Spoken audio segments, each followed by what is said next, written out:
Welcome to Labor Solidarity, which is an Empathy Media Lab production, highlighting the work of labor leaders and discussing historic struggles and the importance of organizing to new audiences with the goal of building international labor solidarity. My name is Evan Papp, and my co-host is Elise Bryant. Today, we are joined by Jay Naidoo. Jay was at the forefront of the struggle against apartheid, leading the largest trade union federation in South Africa. He also served as South Africa's Minister of Reconstruction and Development and Minister of Communication in the first post-apartheid cabinet of President Nelson Mandela. Jay, thank you so much for joining us. A great pleasure to be with you, Ivan and Elise. Thank you, Jay. It's great to see you. And Jay, I read that you attended a speech by anti-apartheid activist Stephen Biko, and it had a profound impact on you. Could you talk about your background in organizing and about the anti-apartheid struggle, especially for those people who had no idea what it was like living under such a system?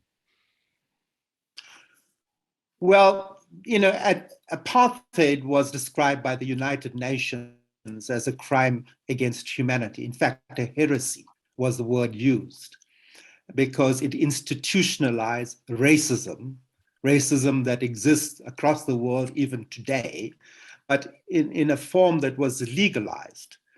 And so my first experience of apartheid was at 4 years old, when we were evicted from our home in a community in Durban, in KwaZulu-Natal, alongside the coast. Mm-hmm. And because we were the wrong color on the wrong side of the street, and this was the great social engineering experiment of the apartheid masters at that point.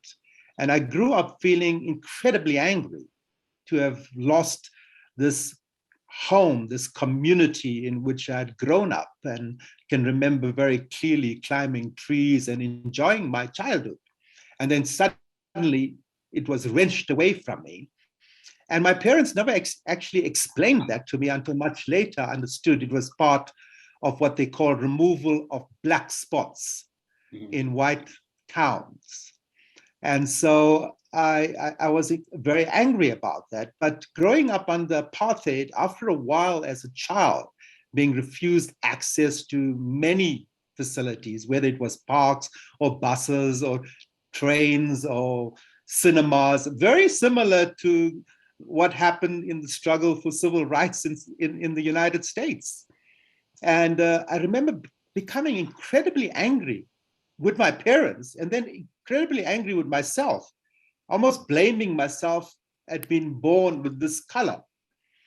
And so a sense of inferiority and that anger propelled me often into delinquency almost, until one day I went with my older brother to go and listen to a speech by Steve Biko in a crowded church hall surrounded by security police. And what he said there, I can remember as if it happened just yesterday, because he came on stage, an incredibly charismatic activist, and he said, "We have nothing to lose but our chains, because the mind of the oppressed is the main weapon in the hands of the oppressor." And that gave me a political direction. And I often say that thank God we had a Steve Biko and that he had no money. So we didn't get stipends or free t-shirts or have to, organize our meetings in hotels and, conference centers. He gave us a political direction. And that political direction, again, thank God we didn't have PowerPoint presentations and log frames in terms of what is professionalized civil society today. We just stood up and fought for what was right and fought against what was a grave injustice. And that's what, started me on my political journey. And in 1973, I was in Durban when the big strikes broke out amongst African workers who were it was still illegal for them to join registered trade unions. And it made a deep impression in me. And I suppose I went on from that and joined the organization called the South African Students Organization, participated in the Soweto uprisings in 1976. I was in university at that time. And we were triumphant. We thought we had the apartheid state on its back feet. And we were smashed, actually. And when we were smashed, many of us had to go into hiding, many fled into exile, many were arrested, tortured, and jailed. And so we reflected on that. And what we understood was that we lost because we had essentially left behind our parents, left behind workers, the rural people, women. And so we turned our attention in late 79 towards, in my case, volunteering in a fledgling union movement. The state was discussing opening up registered trade unions to Black workers, but under control of the white counterparts, but excluded the vast majority of workers who were migrant laborers. And so I joined as a volunteer and then became an organizer and then rose through ranks to become the general secretary of the Food Union in 1982. And at that point, repression was really intense in South Africa. The thousands of people were being detained. The troops were in our townships. And those fledgling trade unions which were very fragmented were brought together by the pressure of repression. And that repression made us understand that unity was paramount if we were to survive, let alone free ourselves from apartheid. And so I was part of the transitional team towards building the new federation. In 1985, in December, I was elected the founding general secretary of the Congress of South African Trade Unions. And that was what happened and what led to massive tumultuous changes in our country. Thank you, Jay. I had the honor and pleasure of visiting South Africa 3 times and working with South African trade unions, and it was in Durban, back in here. And it was, I think it was then in Durban that I learned about the caste and class system within South Africa's racism. And so I wondered if you could talk a little bit about that. Well, this is an old tactic of the oppressor and handed down from the colonial times, divide and rule. Mm-hmm. And so they use ethnicity, they use tribe, they use race classification in order to create varying degrees of oppression. What was really important about Steve Biko was that there was a very clear division between Black and white, oppressed and oppressor, and justice and injustice. So Black consciousness, which I was part of that movement, I recognize, even though my lineage may come from the south of India 160 years ago, right, essentially I was part of the oppressed.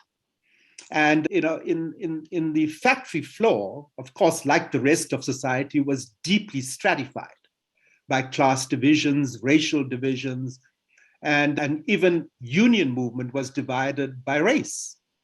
So yes, we had to deal with many questions of division, of class division, race division, wealth divisions.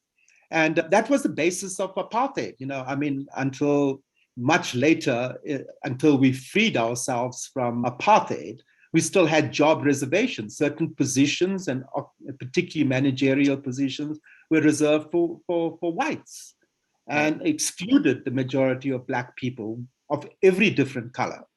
So, the issue of ethnicity and tribalism continues to be developed in Africa as a whole. Yes. And the way it gets used as an instrument to continue our oppression or exploitation. So that's very much a reality. At one point, entering the union movement as a volunteer in the late 70s, I actually went to go and work in a factory, a textile factory. And even in that factory, the departments were divided by race. So here we are organizing workers, particularly workers which we broadly classify as Black and oppressed, which included Indian workers and colored workers. There were still divisions, that were encouraged and ignited and fueled by the system. So we had to, fight these type of battles at every level of society, at every level in terms of the Group Areas Act, as I mentioned earlier. They divided us by suburbs, it divided schools, it divided universities. I mean, apartheid sought to entrench division. Mm-hmm. And that divisiveness still continues today across the world. Yes. The way in which wealth, status, position, race, culture, sexual orientation, language are used as tools to ensure that the populations are controlled through Right. fear, through paranoia, and through repression. It's very much the DNA of today. Mm-hmm. So did your ancestors migrate from India? Well, if you look at the abolition of slavery in 1836, that was the formal decision to abolish slavery. My ancestry, my great-grandmother, came here in 1864 as an indentured laborer to work on the sugar farms. It was a more refined version, but still a version of slavery. Right. The brutalization, the exclusion, the sexual harassment and rape of those indentured laborers that came. And so, yes, I mean, if I look back in my lineage, actually, my great-grandmother was a slave. And Gandhi, and I brought this up because a brother named Bobby, who said I had to call him Bobby, not Bobby, reminded me of this, and that's why Gandhi was in South Africa. And I was like, oh, I vaguely remembered it from the movie, but I just hadn't quite put it together. South Africa has the largest concentration of people that originated from India, of any country outside of India. Wow. So what happened is that the first landing of people were indentured laborers working on the sugar farms of KwaZulu-Natal. Mm-hmm. Mm-hmm. On the back of that, given that close to 150,000 arrived here in the 1860s, a new category of Indian traders came to South Africa, seeing an opportunity to grow businesses and to address the needs of that indentured population. They came mainly from the north of India. Mm-hmm. And so Gandhi, when he came here to help Indian traders who were because they were so successful, being excluded by the apartheid state even then from the free market of competing with white traders. And because they were such good traders, the white traders wanted more restrictions placed on them. So there are parts of the country, for example, the Free State today in South Africa, where it was not even possible for Indians to stay there for longer than 24 hours. In many parts, there were passes that they had to carry as indentured laborers or people of Indian origin and settlers. And so they were fighting a battle, particularly around their rights to trade and to operate as traders. But Gandhi, when he arrived, had no understanding of colonialism in those days, which actually carried the DNA of what later became legalized as apartheid. And so he got a first-class ticket, and he sat in the first-class compartment of the train in Durban. And in Pietermaritzburg, he was booted out of the train because he refused to go to the third class, mm-hmm. which was reserved for Indians and Africans and people of color. And so that started his transformation. And he ended up organizing a passive resistance campaign. And eventually, we say in South Africa that India sent us Gandhi and we sent them back Mahatma with the political experience he gained here of Satyagraha, which eventually became the main tool of building a liberation movement that freed India from the British Raj. Wow. So, Jay, do you have a book? I've written 2 books. The first book was really written as therapy when I left government in 1999. and feeling that things had not going in the direction that we had intended in fighting for the vision that we had. And so my wife, who's a writer, Lucy Paget, she's a French journalist I met here in 1990, and we've been married since then, and still happily married with 3 grandchildren, and 3 beautiful children, 2 boys and a girl.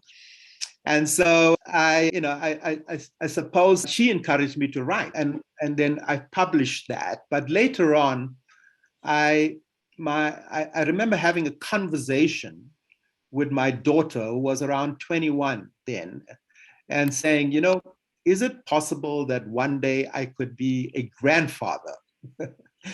And she looked at me in all seriousness and said, Papa, you have fought your whole life for social justice and human dignity and human rights.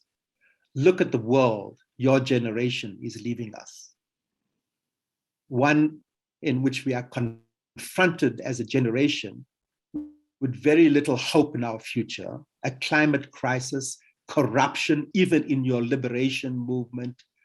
Your generation is essentially betrayed us. So it made me sit down and reflect on my life and my contribution and that of my generation. And I recognized that there was great honesty and authenticity in what she said. And she reflected an entire generation of particularly Black youth in our country. And so I actually, I had spent a lot of time traveling, working on global malnutrition. And I'd spend a lot of time in the most fragile of countries, the epicenters of hunger being sub-Saharan Africa and South Asia, which is India, Pakistan, and Bangladesh, which are 2 of the main centers of hunger. And hunger to me was a barometer of democracy, of civilization, of progress. And if 1 billion people were going to bed hungry, then how can we claim to be a civilization? And so it made me reflect very deeply on change. And so the book I wrote was called Change, Organizing Tomorrow Today. And how can we build an intergenerational dialogue and cooperation?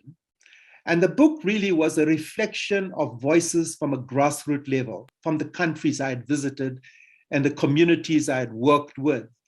And I felt that I could use, given my position and the so-called credibility I have, use that voice to be a microphone of voices from a grassroots level.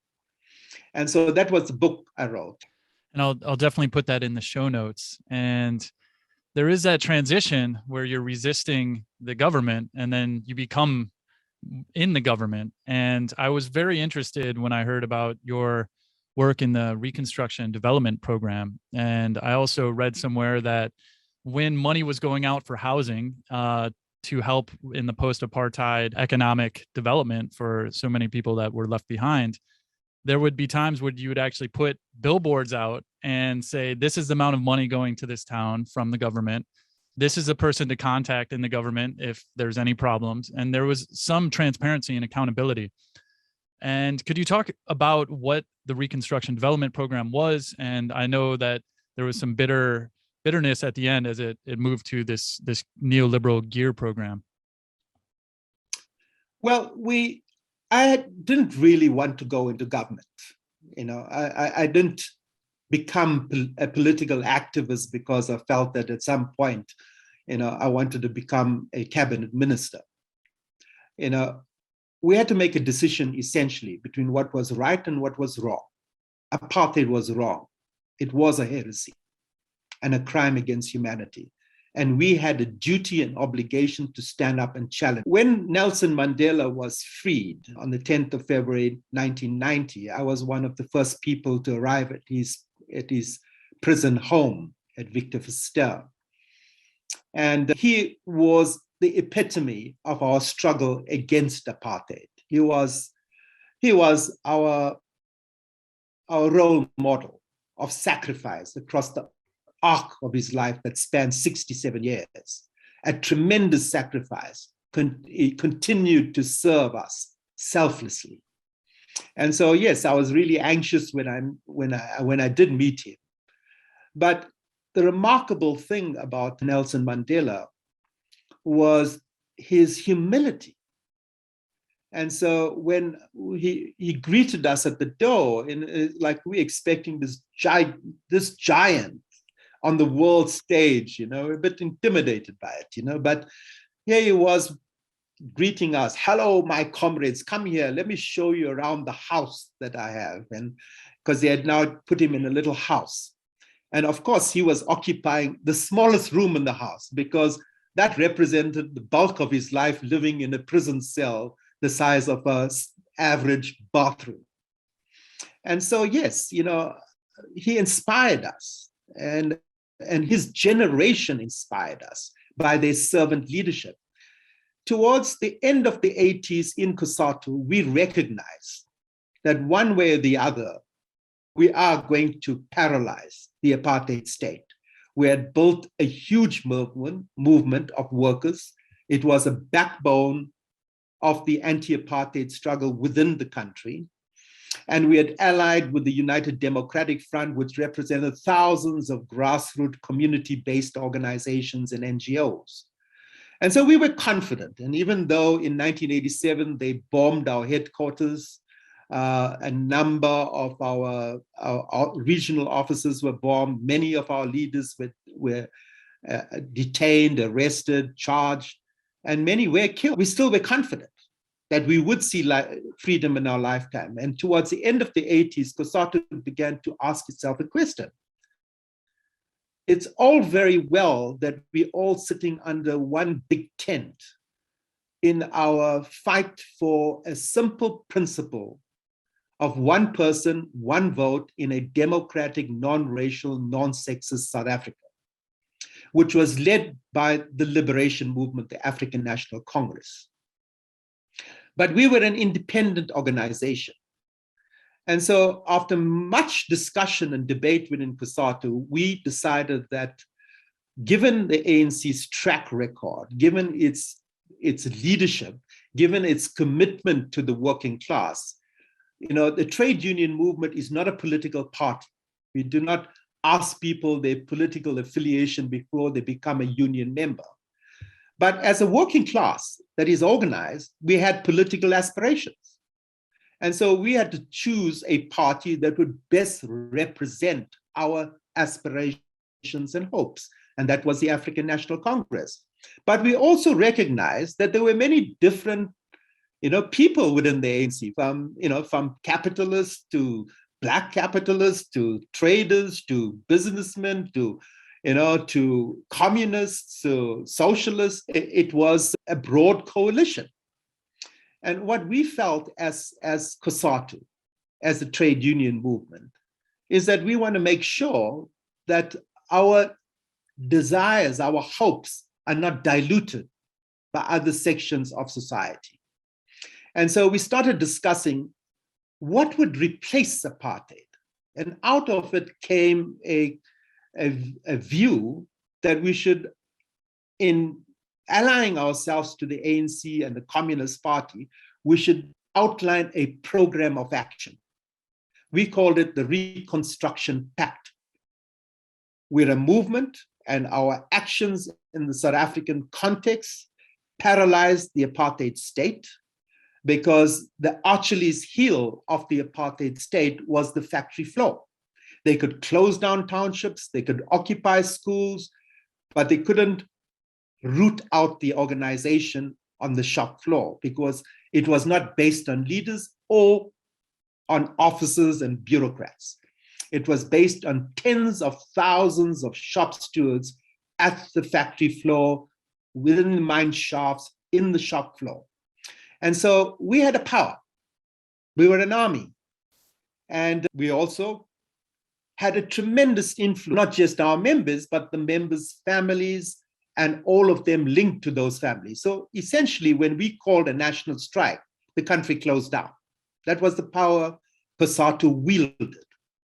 And so we recognized that power and said, well, if we are going to do a deal with you, what do we get in return as the workers?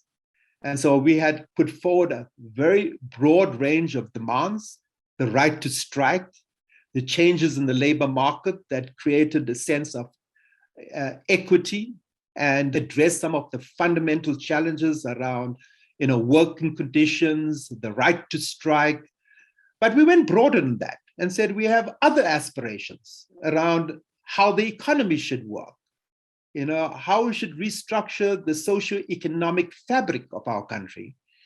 And so we put these demands together in a reconstruction pact and started in discussions and negotiations with the ANC and the Communist Party.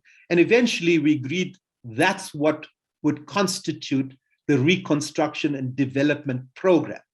And that program then became the election manifesto for the ANC, and which won us a landslide victory. But COSATU also in 1993 elected me to lead 20 trade unionists from COSATU on an ANC ticket into parliament. Of course, this caused a great consternation among certain sections of the ANC who felt that this is too undemocratic. We were imposing our will as a labor movement on the political party. And we said, yes, actually, that's what we are going to do. And we negotiated and agreed that. And so a number of us went back into parliament. And this is when Nelson Mandela asked me to serve in his cabinet, at first to be the labor minister. And I said, Comrade Mandela, really, this is too conflicted a position for me to take. I've been serving general secretary of COSATU. And so eventually he asked me, what would you want to do? And I said, well, I've been the coordinator of the Reconstruction and Development Program that rose out of the trade union movement. And I want to be the one responsible for the implementation of it. And that's when he proposed that I become a very long title called Minister Without Portfolio, responsible for the Reconstruction and Development Program in the office of the President. And so we then felt victorious because we felt that we now had a program that reflected not just the hopes and dreams of the workers, but of the poor in general, the excluded population who were the majority. But we had to set up the office from the beginning, and then we had to understand that, the ANC, like any political organization, is not homogeneous. There are factions within it. There are people that went into exile, many of them believing they were the government in exile. There are people who went to prison, and there were people like us in the trenches of different forms of mass struggle. And all of us were bringing our issues to the table. And that's why, in a sense, the first 2 years, we were trying to change a country at every level of society. We had deracialized politics, but it didn't mean that apartheid was gone. The Mandela generation delivered us a constitutional democracy. At the heart of the Constitution was a commitment to deal with the legacy of apartheid, whether it came to the land issues, whether it came to education and training, health access, or whether it came to the economy. And so what happened as we began to implement that, of course, battles broke out, not between us and other political parties who were part of the government of national unity, but within the liberation movement itself. And that's where, one of the major dominant influences who are always suspicious of people who had a pedigree, not coming out of a traditional political liberation movement, but coming out of trade unions or community-based activism. There's always been a friction and a tension between these different elements. And that's where I recognize that the dominant faction was not committed to the same vision that we were.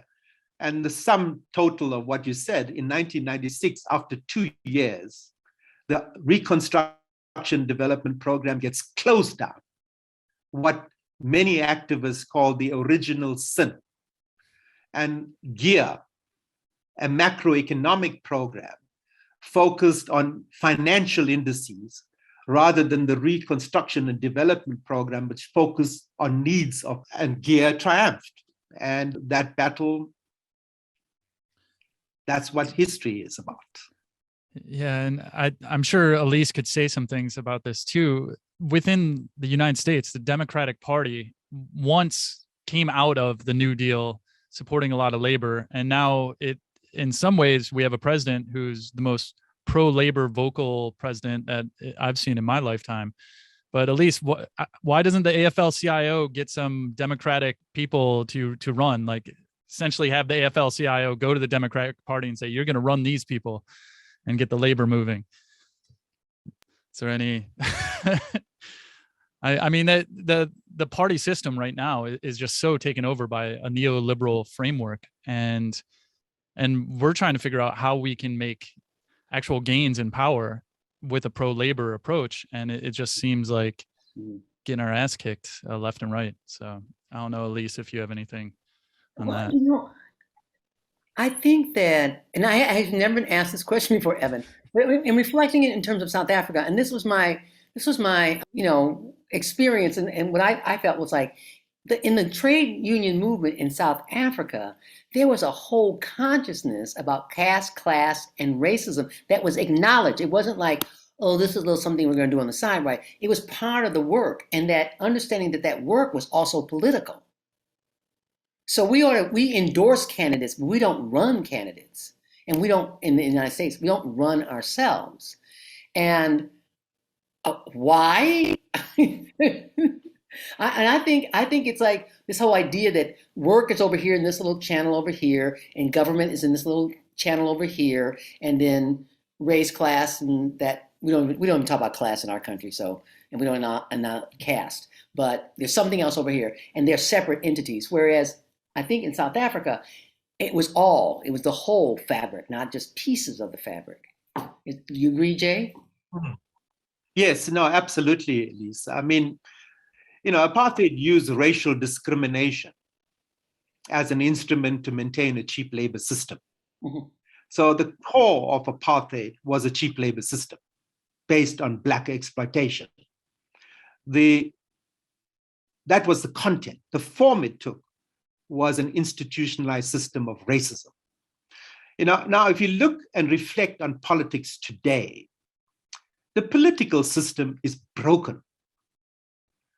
And we labor under the delusion that major political parties will, even if they articulate a labor position or a position that is pro-poor, are actually committed to doing something about it. I think that the sooner we recognize that, the sooner we're going to end a global system today that has created inequality that has never been seen in the history of humanity. If you look at the COVID pandemic and how it's been handled, in this pandemic, the 1% has made more than $5 trillion, while hundreds of millions of people have been plunged into poverty, lost their jobs, lost their homes, lost their pensions, and where the future looks bleak. Because this is something that we will have to confront as workers, that the world has changed forever. The production line that I knew as an organizer in the 1980s does not exist in most cases today because of the technological revolution, because of artificial intelligence, because of 5G printing, because, in fact, the bosses really need workers because machines can do a lot more work and more efficiently.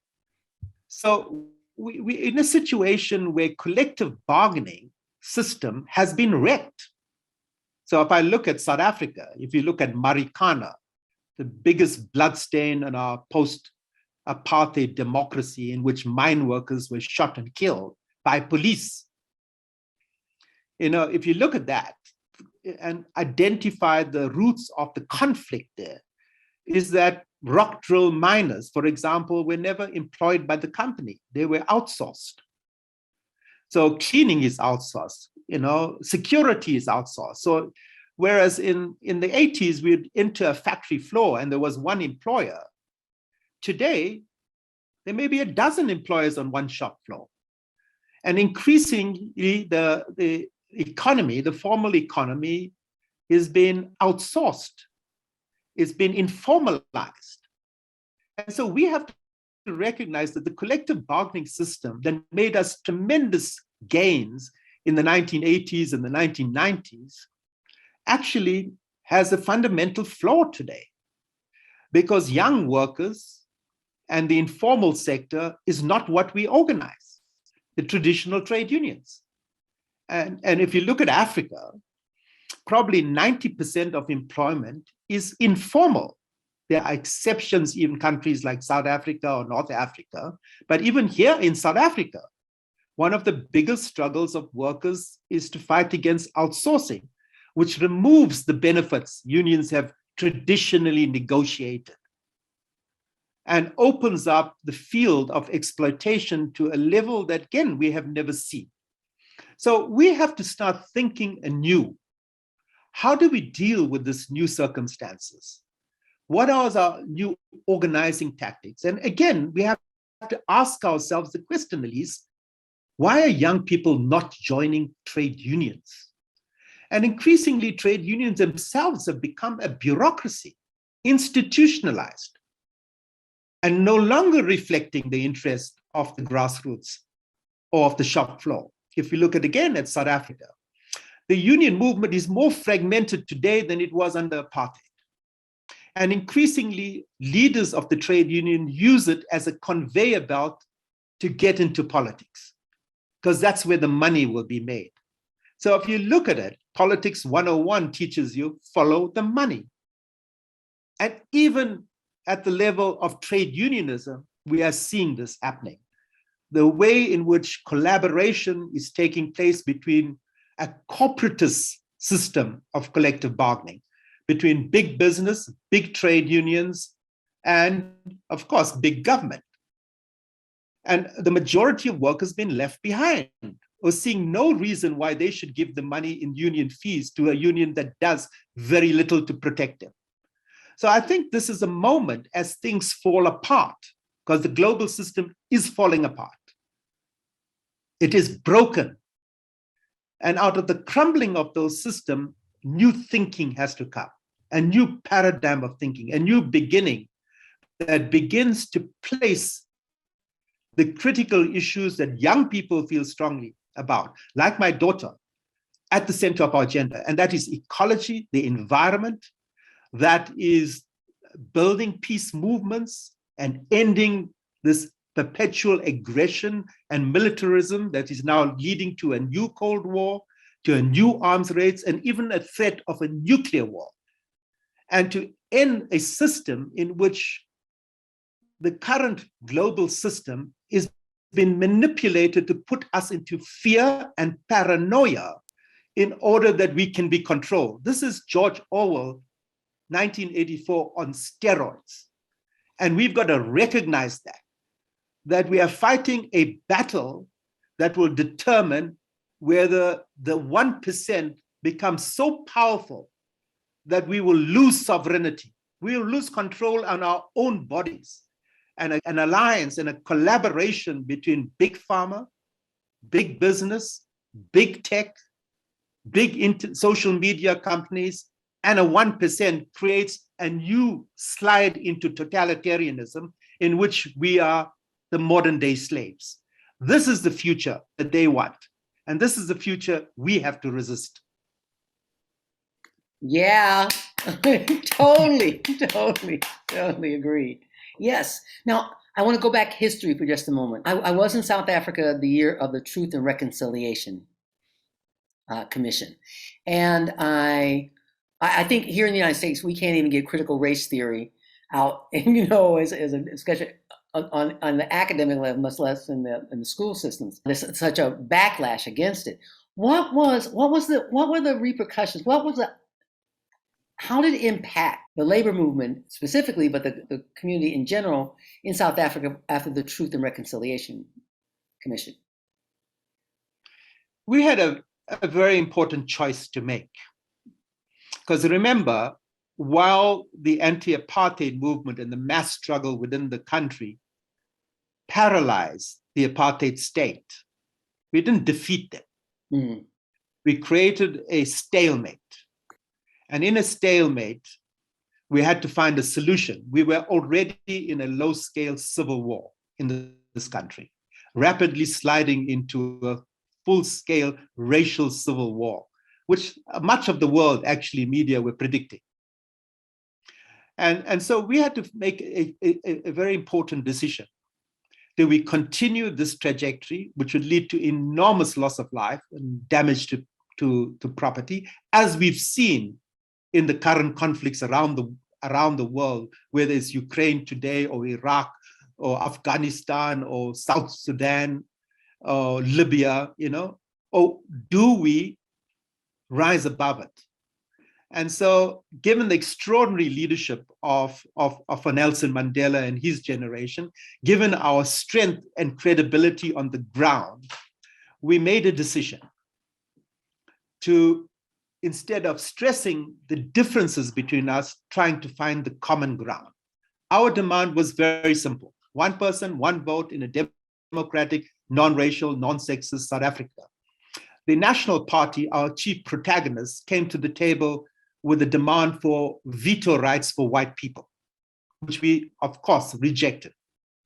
And there was a fierce contestation at a point where violence spread on a scale we had never seen before in the country following the release of Mandela, orchestrated by those forces that wanted to stop the march of democracy. And we decided that let us reach out. And we convinced our opponents to agree to that demand. So that's what the 1994 election was. Essentially, we had won what we fought for. Didn't mean we ended apartheid. And so the work still had to be done. And so it was in that context that we look at it and say, what do we have to do now? And so how do we deal with the atrocities that took place? And that's where we had a choice between a Nuremberg trial approach, which is what happened after the Second World War, or approach of reconciliation, but truth. So what is reconciliation? It is, first of all, an apology that what was done is a heresy and should never be repeated again. It's an acknowledgement that it was wrong. And then it is dealing with the consequences, which is basically based on repairing the damage, reparation strategy, and making sure that the families, particularly families who lost loved ones, husbands and sisters and brothers and children who had disappeared after, basically what assassinated or killed by the apartheid state, knew the truth. So we created a Truth and Reconciliation Commission as a stage towards building a new nation, a new identity, in which we recognize that we're deeply wounded, and that wound has to be based, the solution to that wound had to be based on us recognizing that there is been atrocities, acknowledging those atrocities, recognizing the other, because that's what racism is about. It's othering other people, that you are less important, you are less human because of the color of your skin or because of some other tool of discrimination. And so that wound had to be addressed. Again, Archbishop Tutu led the process, did an enormously fantastic job at getting the truth. But we failed in dealing with the question of reparations, because that was a political decision. And while the TRC called for that, we never implemented it in the state. It was too costly, both in political terms and economic terms, and we swept it under the carpet. So the wound continued. And every incident we had after that has just caused that wound to fester until it blows up into conflict, into a conflict that we see today across our country. We are probably the country that is the protest capital of the world, because we've lost that constituency in the ground that had trust of people. People don't trust politicians. They don't trust the ANC. The ANC has betrayed us in the most deep way, that even at the highest level of office of the president, we had a period in which, of state capture, in which important factions of the ANC facilitated the hijacking of state corporations and the looting of our national treasury. So that's the consequence we're dealing with. That's the wound that we didn't deal with in 1994. That's the wound you have in the United States, where it's not been recognized, the genocide against the indigenous population when the settlers arrived in North America, the slavery of Black Americans, and that wound continues to fester. So what you're sitting with in the United States is two countries almost at war with each other. Two nations, exploited, oppressed, excluded, which now includes people of color, whether they're Hispanic or Afro-American or minorities. And those are deep division. These are the wounds that afflict humanity. So again, until we deal with that wound and find the way in which we can heal that wound, and therefore there has to be a healing methodology introduced into our work of activism. We have to heal ourselves, within ourselves, before I can heal my relationship with you, Elise, or you, Eva. So we have to start at the personal before we get to the interpersonal, before we get to the cultural, before we get to the systemic. This is the challenge of humanity today.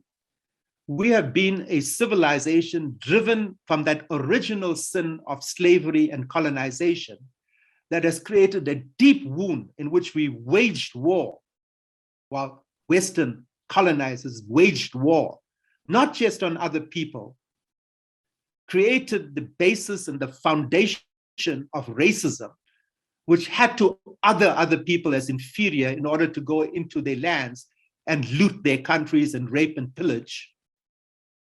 And that narrative still continues today and influences global events. So, in my mind, in this recent decade, I've asked myself many questions. Why did we fail? What did we miss? And I've understood one thing, that changing a system is not rocket science. It may take decades, it may take centuries, but eventually change will come. But what stops the oppressed when they get to power becoming the new oppressors?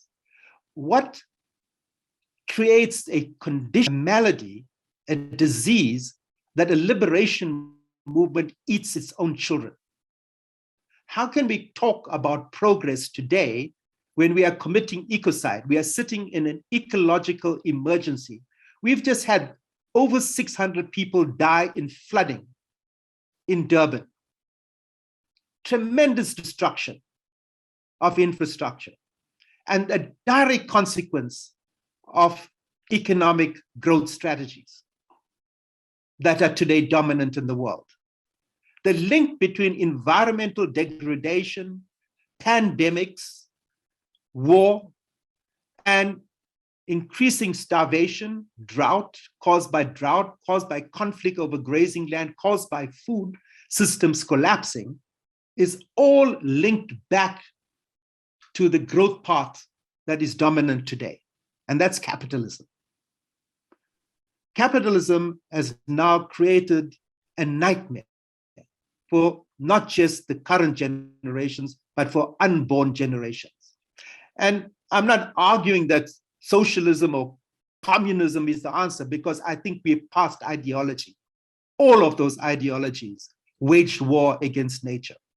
And what we're asking today, people to stand up, is to recognize that we have committed a great sin. There's a great flaw in how we've seen civilization. And what we have to know now is how do we go back? For example, in Africa, the cradle of humanity. 500 years of colonization, of slavery, of imposition of religion on us, has sought to erase our indigenous knowledge systems, our technologies. And if you look at the technologies that today dominates the world, all of that arose in Africa.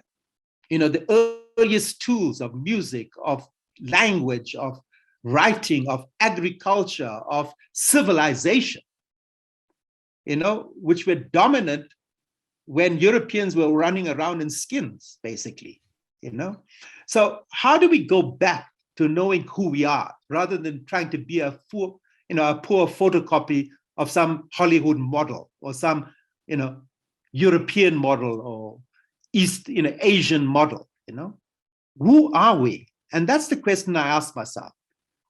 That in fact, the most important change we need to talk about today is how do we change people? Because today, we have become the predatory species. We destroy everything we touch. And we do that at the risk of our grandchildren and the unborn generations to come.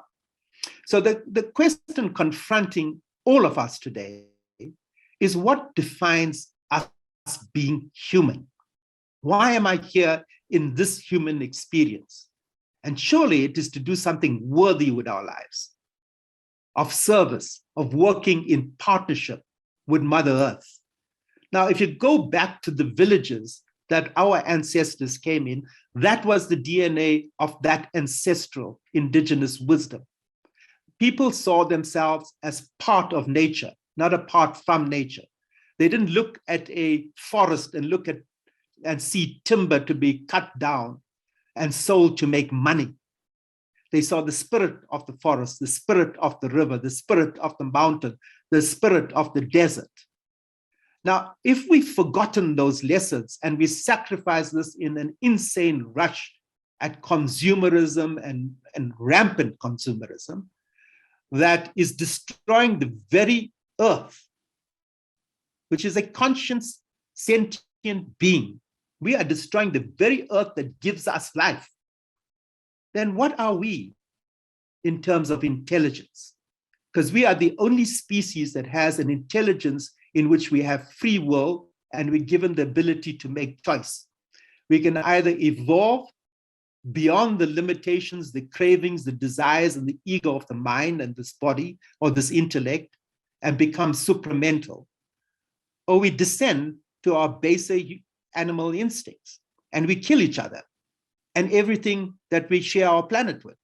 That cannot be the future that the working class or any human being wants for their grandchildren and the future of generations of our humanity. Jay, thank you so much. I know we're running out of time. Very, very important words that were spoken. And organizers starve, I believe, was one of the sayings and slogans in South Africa during some of the struggle. And the question is never, what are you fighting against? The question is, what are we fighting for? I think these are the conversations we got to be having. Of course, things that I say are going to raise a lot of eyebrows. But we don't have the time any longer, Evan and Elise, to waste on niceties and diplomacy. At this time, my concern is not about the future of Mother Earth. She's been here 4.5 billion years. She's seen 5 natural extinctions already. The last one, 60 million years, when an asteroid hit Mother Earth and wiped out the dinosaurs. But this 6th extinction, which we are deep into already, has been caused by our greed, our arrogance. And so today, we are not discussing about the future of Mother Earth. If it takes 100 million years to recover from our stupidity, well, that's what she will do. What we are really discussing at this moment, we as humanity have earned our right to be here. And whether we use in collaboration between all of us and every other species we share our planet with to create a new beginning. This is the moment that's facing us. And history will judge us very harshly if we beat around the bush and avoid these real issues and confront those that seek to dominate us in different ways, but with the same DNA as slavery and colonization. Thank you. Thank you. Thank you so much, Jay. Nkosi sikeleli Afrika, malupakani utandawayo, izwa imitandazo yetu, Nkosi sikelela. That's our prayer. May God help us all. Ooh.